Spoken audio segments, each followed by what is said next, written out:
Good evening. Welcome to PoliticIt podcast. Tonight we've got James Ebert and the director of the Boys and Girls Club. Yes, sir. Right. Yep. Executive director. Executive director. I've been there about 5 years. Yeah, very good. And you came from being a county commissioner. Yeah, I came from politics, but you can't hold that against me. Yeah. However, where I was in politics was I really was working in social services and economic development, and really working with kids in poverty and families in poverty and those behavioral health and physical. And so my transition into the nonprofit into helping kids was super easy and was my area of interest. That's why I ended up there. Yeah.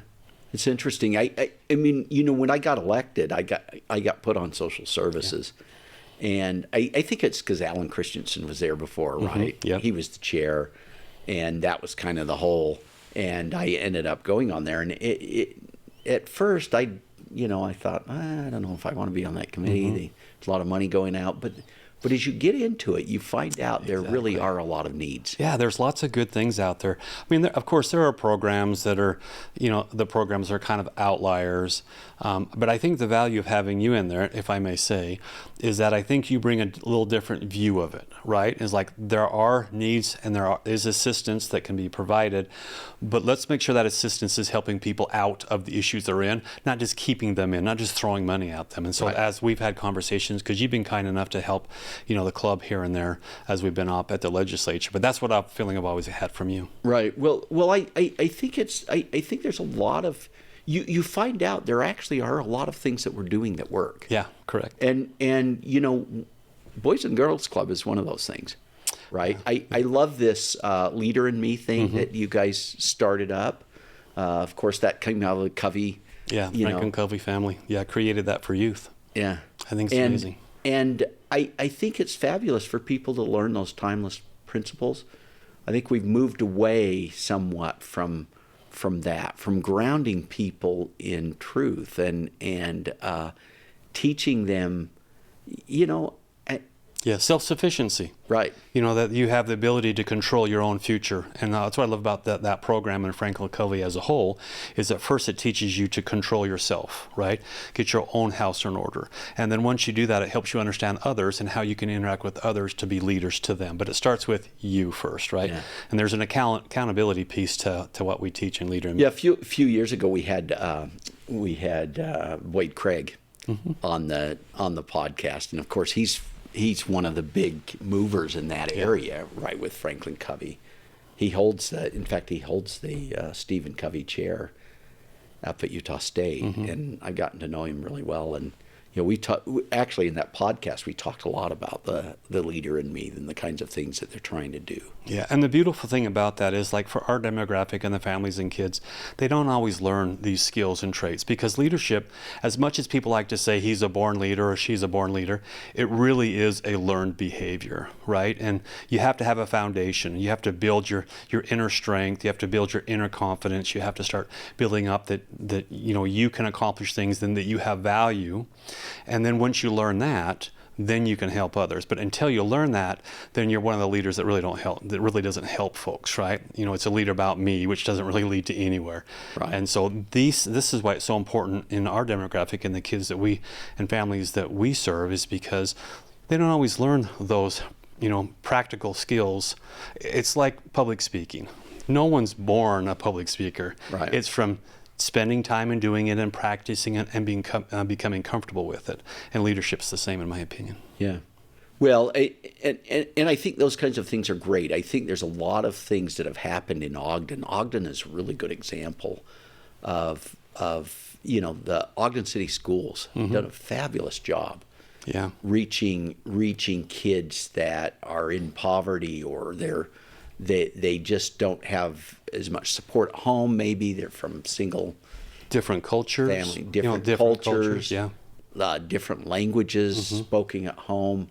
But I think these things are actually helping these kids, and that's what when I think about education, that's the whole purpose. That's what's important, right? Yes, sir. If we want to help kids out of poverty, if we want to help the next generation not to be caught in that trap, we need to somehow reach the youth, and we need to, they need to have a good education, mm-hmm. Basic principles. They need to learn to read and write and do math, but they also need these leadership skills that you're teaching. You know, and I will give a lot of kudos to the leadership at Ogden School District for early on recognizing the value of helping the family as a whole. And I think they also understood, you know, if you have 30 kids in class and 2 or 3 of the kids are struggling, then the other 27 kids end up struggling too. And so how could they best help those 2 or 3 kids struggling? And they recognized early on this full service community school model really was the way to address those specific issues. And so that's how they implemented a lot of their family outreach and their after school programs. And they built that model over years, and I think it's been extremely successful. And then the piece that you're talking about is like specifically for kids, you know, from the work that I was able to do, you know, when I was a commissioner, and we did a lot, you know, across the country, we really recognized early on that there's 3 pieces of a foundation that youth has. Like, there's lots of rings that are put out there to help kids, you know, move forward. But until kids really learn that they have value, right? Learn that there's hope in the world for them, and learn that they can overcome things. So they have to have a feeling of dignity, they have to have a feeling of equity within the world, or hope, and they have to have a feeling that they can overcome things, or this idea of resiliency. Until they can build those 3 fundamental pieces in their life, then they never reach for those opportunities. And so we spent a lot of time, especially in club, trying to help kids understand that they have value, understand that there's always opportunity, understand that you're going to get knocked down once in a while, right? The value of failure is success at the end. And so once they understand that, then they're actually taking advantage of school opportunities or leadership opportunities. You know, I always relate it to this. You know, you can make hundreds of millions of dollars if you can shoot a ball from a 3-point line and make it 35, 40%. You can make millions, hundreds of millions of dollars if you can hit a ball, you know, 3 out of 10 times, you know, and all these percentages. Well, there's 70% of the time you're not doing that. Right. And sometimes kids get caught in that 70%, not in the 30% of success. Yeah. So we just try to teach them those types of things. That's cool. So what are some of the? Do you have any anecdotes of kids that not mentioning their names or anything, of kids that you feel have really taken this on? And yeah, so I'm going to tell a really quick story about mentorship. And sometimes, you know, you forget that they are kids and that they're learning things and that they all are looking for someone to look up to. And so we had a wonderful site director, and one night he got a phone call, and he got called by a neighbor of one of the club kids, and the cops had went to the club kids' family's home, and mom and dad had been in a fight, and dad was going to be arrested. And so the family requested our site director actually transport the kids, you know, because the parents were going to be taken to the police department. And so on the way, he stopped and he picked up McDonald's for the 2 kids and drove them down there. And as he was sitting there and they were eating, he noticed the one kid was just eating his fries and wasn't eating his hamburger. And he said, "Why aren't you eating your hamburger?" And he says, "Well, I don't know when me and my sister will be able to eat again, so I'm going to save that for later." You know, and that just demonstrates that, you know, these kids go through things sometimes we don't even see.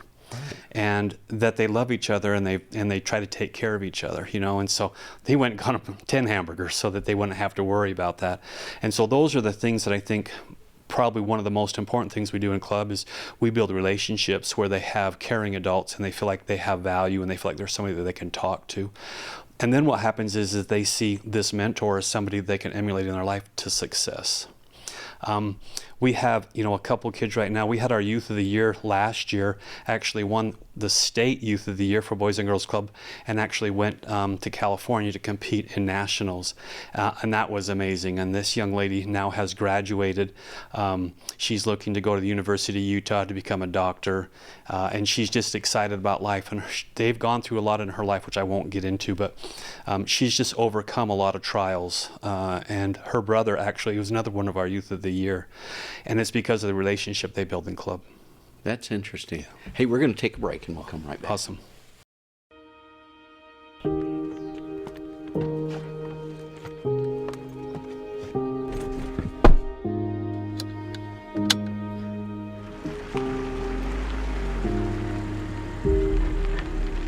Hey Siri, how do I get to the state capitol? John, The fastest way to get to the capital is to make a lot of empty promises, to get help from special interest groups and endorsements from politicians. You will also need to buy a better suit. That's not going to work for me, Siri. You need to find another way. John, listen to me. If you're going to win your race, you will need to play the political game. You also need to use more hairspray and buy a golden retriever. Also, a new phone case would be nice. It's enough of this. John, are you there? Did you just leave me on the road? Fine. Keep your principles, John. My name's John Johnson. I'm not running to be part of a system, and I don't owe anyone special favors. I'm running to listen to and work for you. I'm running to get results.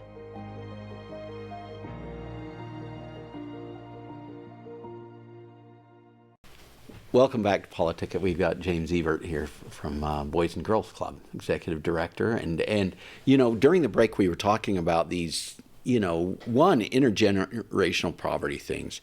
And you had mentioned something about noticing as a county commissioner where the money was really going. Let's talk about that a little bit, because I think it was an interesting discussion. Yeah. So when I first got into office, we really started looking at where our cost centers were.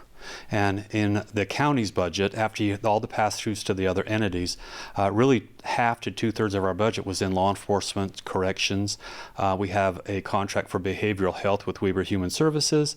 If you look at your hospitals, IHC, et cetera, so on, they have super users. And really come to find out, a lot of these are related directly to poverty. And so if you look at poverty and the effects on crime rates, on drug abuse, on behavioral health, and then just general quality of life, it's a huge impact. And sometimes we just think about those in poverty and the effect on them, but the reality of it is it affects us as a whole, as a community. So it was a huge draw as far as an expenditure within the county. And so we worked with Stuart Reed, who originally was a senator that had talked about intergenerational poverty, to say, hey, this is probably the best focus for us right now to address poverty, and it's to help break the cycle for youth in the family poverty. And so that's what really drew you into this, because you're noticing that this actually does affect a family dynamic, and it helps kids to break that cycle. Really, like as a parent, there's nothing more than you want success for your children at the end of the day. And, how can we work with children and their families to break that cycle? In law enforcement, we saw intergenerational criminality. And it's just sometimes an unfortunate learned behavior. And so how can we interject into the youth opportunities to break that? And that's really what we were focusing in on when I was working as a commissioner, intergenerational poverty, and what drew me to after-school programming, because we do have a focus on youth, and we do have a focus on giving them the skills to be successful in life. So you were talking just a little bit about funding sources and what's happening, like with workforce services and other things. What have you noticed, and what's the plans for the future? Well, I personally feel like we have very successful evidence-based programs in academics, in leadership, as we have talked about before, but also in sports and recreation, and healthy lifestyles, and decision-making.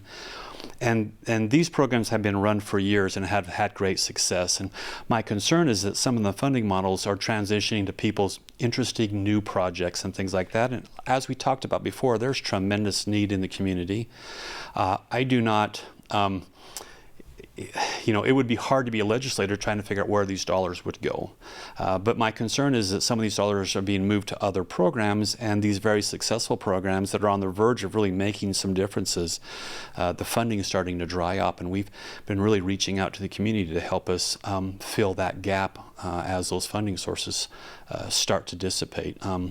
And many of them are run through workforce services. So it's a question we'll get with our legislators to maybe help. So what are you seeing then in workforce services? What are some of these new programs that they're looking at? Well, I should ask you, because you see a lot of it in social services that come in front of you. But there's we do a tremendous amount of work right now in homeless services for teens. A lot of our kids, well, I shouldn't say a lot of our kids, but there's a large enough number of our youth right now in club that are homeless. We have 2 specific clubs where we do service youth from the shelter. So some of those dollars lately have went into building teen centers in schools. And we've have amazing people have been building those. Both of our foundations up here in Weber and Ogden have been very active in that, have built amazing facilities, and we're partnering with both school districts to have our teen clubs right next to those teen centers. But there's just other programs out there, and I don't know all of them, I'll be honest with you. But up here in Weber County, I know that there were 4 or 5 applications for the last round of 21st Century, and we weren't funded for any of them, any of the nonprofit / after-school programs. And as a community, we're a little concerned. We work directly with other nonprofits. United Way of Northern Utah is amazing to work with. Julie Johnson is our friend and partner in helping the youth for sure. But we as nonprofits really work together, and we're trying to have a unified approach to how we help youth in our community. So we have kind of got together and had some conversations about what we can do at a state level to kind of maybe help educate or get some focus back on the value of the after-school programming. Right. You have a fairly successful fundraising effort. Yeah. I know the first time I went to your gala, I thought it was fabulous what you were doing. It seemed like you raised a lot of money. We like to have fun. That's the whole purpose of it, is to get out and let people know what we do, but also make it a night where you can bring a spouse, and the spouse not like, oh, we have to go to another fundraiser. We like to spouse to say, hey, let's go to this one because it's fun. So we have tremendous support from our community. We were just lucky enough to be the benefactor at the Kier Construction Corporation charity golf tournament, and Steve Kier and that whole group were just wonderful sponsors for us. And we're lucky Rocky Mountains, another great partner we're working with. And then, of course, we have those like the Hall Foundation, the Eccles Foundation, and just other great partners, the Wheelwrights, just wonderful people. So we're lucky enough to have great community support, but we want to make sure that the state and workforce services know that, this is a valuable program. And not just the Boys and Girls Club. There are other amazing programs that do after-school programming, too. Right. Very good. So any parting thoughts? We're about out of time, but well, I just appreciate the opportunity to come and talk about something close to my heart. And generations from now, we'll look back on the success or failure of our culture on how we took care of our kids and how we prepared them. And I feel very proud to work for the Boys and Girls Club and be part of an organization that tries to move children forward and helps our community and increases the quality of life. Yeah. So thank you for the chance to come talk to you. It's excellent, and I'm really glad to learn a little bit more. And I think you guys are doing some good work. Thank you. Yeah, thank you very much. And we'll see you guys next week.